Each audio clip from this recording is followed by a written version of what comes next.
شايف كل الألفاظ اللي اتقالت لزيزو في ماتش الأهلي والزمالك دي غرامة 100,000 جنيه بس. والله يا بلاش يا عم. يعني الراجل يتشتم بأمه ويتشتم بأبوه ويتشتم ومراته تتشتم، وكل الألفاظ اللي احنا سمعناها وشفناها دي عشان غرامة في الآخر 100,000 جنيه. طب ما الناس دي حقها إن هي تشتم أكتر من كده، وإن هي تغلط أكتر من كده، وإن هي كل مباراة تشتم الراجل وما عندهاش أي مشكلة. عادي يعني 100,000 جنيه النادي هيدفعها ومش مشكلة عادي.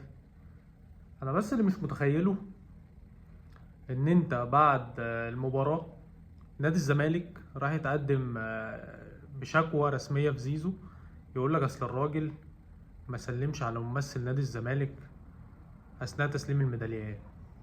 يا عم انا حر، الراجل عندي مشاكل شخصية بيني وبينه، والراجل كان بحرض الجماهير ضدي، والراجل حصل غلط بينه وبين والدي، وكل المشاكل اللي حصلت كانت بسببه على حسب الكلام اللي سمعناه والكلام اللي كان بيتداول ساعتها، والراجل ما سلمش عليه.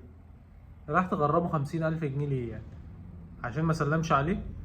ولا عشان حصل هيصة في الموضوع وحصل نادي الزمالك ما سكتش بقى وقدم شكوى وبتاع، تروح انت مغرمه 50,000؟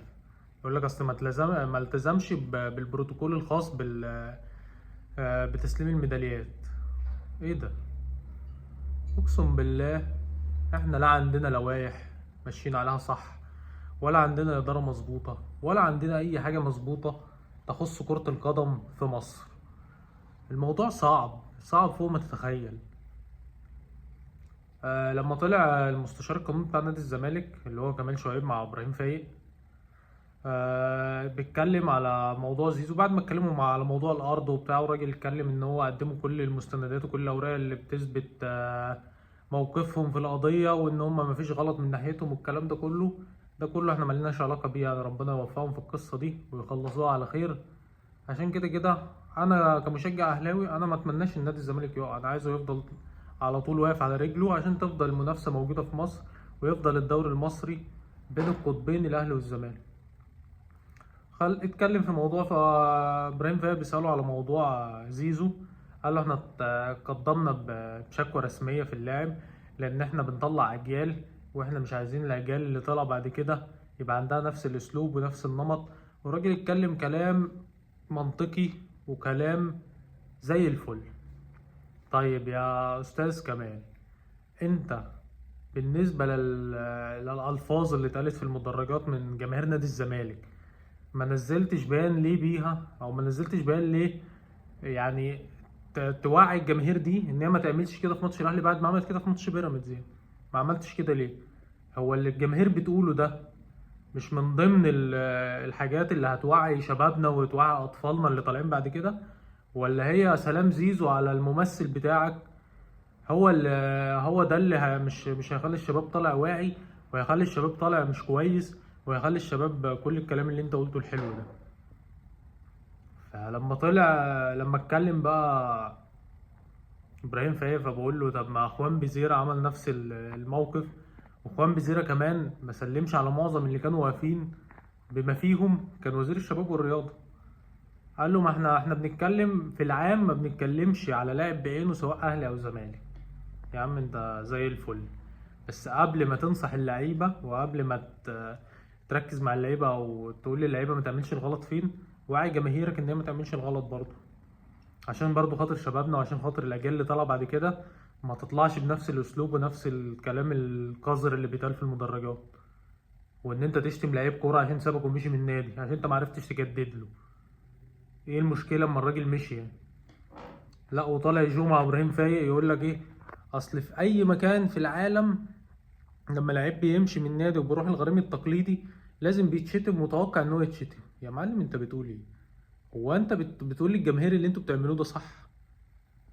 فهيجي ابراهيم فايق بيقول له ايه، خلينا متفقين ان اللي اتعمل ده مش صح. قال له ايوه، ما احنا متفقين ان هو مش صح، بس هو متوقع ان هو يحصل. لا، انت المفروض ما تقولش كده، انت راجل طالع في التلفزيون، المفروض ما تقولش كده. المفروض تطلع تقول ان ده غلط والمفروض ان هو ما يحصلش، مش تقول لا ده متوقع ان هو يحصل، واللاعب عامل حسابه ان ده هيتعمل فيه. وما ايه يا عم، في ايه؟ هي خناقه؟ هو احنا داخلين خناقه؟ لعيب انت مش عارف تجدد له، مش عارف تديله مستحقاته، الراجل طلع وساب النادي وراح مضى في نادي تاني ومشي. ايه المشكلة؟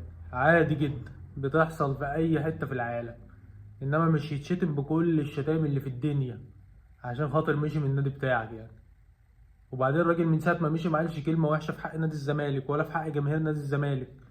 كل اللي كان بيشتكي منه من المسؤولين اللي داخل نادي الزمالك، ان الناس ما اتعاملتش معاه باحترافية، ان الناس كانت بتديله وعود كاذبة، وكل الكلام ده. فالموضوع بسيط يعني، لاعب ومشي عادي جدا.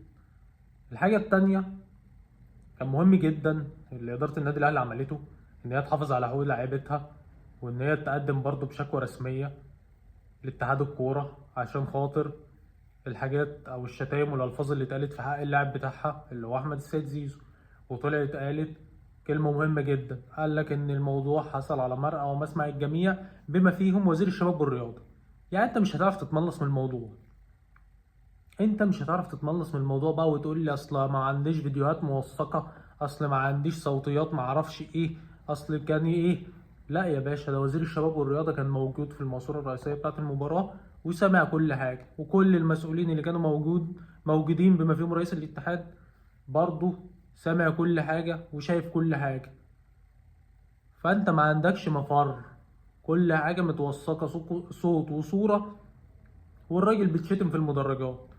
فانتوا يا جدعان مش تطلعوا تشجعوا الناس على الغلط وتطلع تقول لي اصل احنا بنحافظ على اجيالنا اللي طالعه. ما اجيالنا اللي طالعه نحافظ على جماهيرنا ونوعي جماهيرنا الاول، نطلع يبان كده نقول ان يا جماعه اللي حصل من جماهير نادي الزمالك في مباراه بيراميدز ما ينفعش يحصل في مباراه الاهلي، عشان نحافظ على السلوكيات المجتمعيه الخاصه بمجتمعنا، وان كده ما ينفعش، وكل الكلام ده، واعمل رساله توعيه. ولا انت خايف من الجماهير؟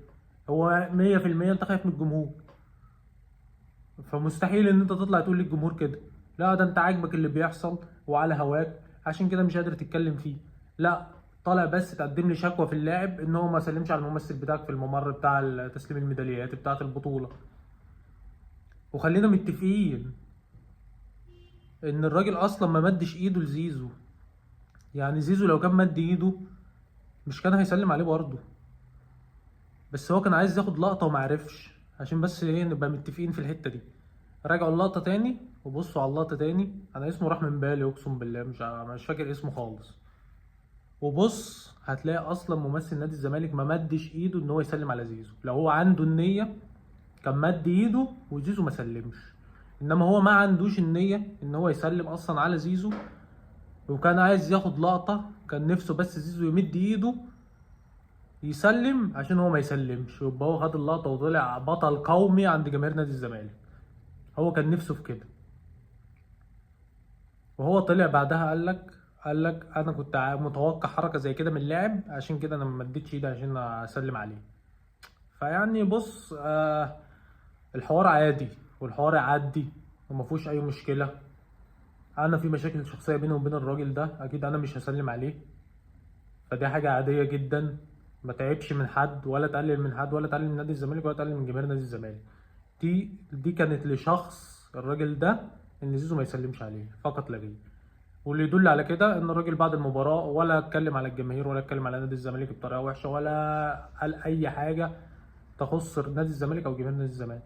فالراجل محترم جدا والراجل متربي، عشان كده ما عندوش هو السلوكيات دي ولا عنده الاسلوب ده. والراجل ما شاء الله عليه، يعني ربنا يحميه ويحفظه. دي اللعيبه اللي نحب ان احنا نشوفها، السلوكيات بتاعت اللعيبه دي هي اللي نتمنى ان احنا نشوفها في الملاعب. اللعيب اللي يعرف يحافظ على سلوكه ويعرف يحافظ على شكله ومنظره، وما يطلعش يقلل من حد ولا يطلع يتكلم على حد بطريقه مش حلوه. هو ده اللي نتمنى نشوفه في اللعيب المصري. بس ده اللي كنت عايز اقوله في القصه اللي دايره ومش هنخلص منها دي. وخلينا بقى ايه، كنت عايز اقول حاجه مهمه كده بمناسبه ان نادي الزمالك سبحان الله بعد كل بطوله لازم يحصل توقف دولي، او مش شرط بطوله يعني، بعد ماتش اهلي والزمالك لازم يحصل توقف دولي والاحتفالات بقى تفضل مستمره. فانت ما تحاولش ايه تبوظ لي الاحتفالات بتاعتي. انا كده كده هفضل احتفل، لان كده كده مفيش ماتشات ومفيش. يعني لو الاهلي مثلا كان عنده ماتش بعد البطوله كنا خلاص يوم وهنحتفل، وبعد كده هنقفل صفحه الاحتفالات ونبص على المباراه اللي بعدها. بس حظك وحش ان ايه مفيش مباريات اليومين دول في توقف، فانت كل اللي بيحصل ده والعقوبات وما اعرفش ايه والبيانات والقصه دي مش هتاثر على احتفالاتي في حاجه. واشوفكم على خير والسلام عليكم.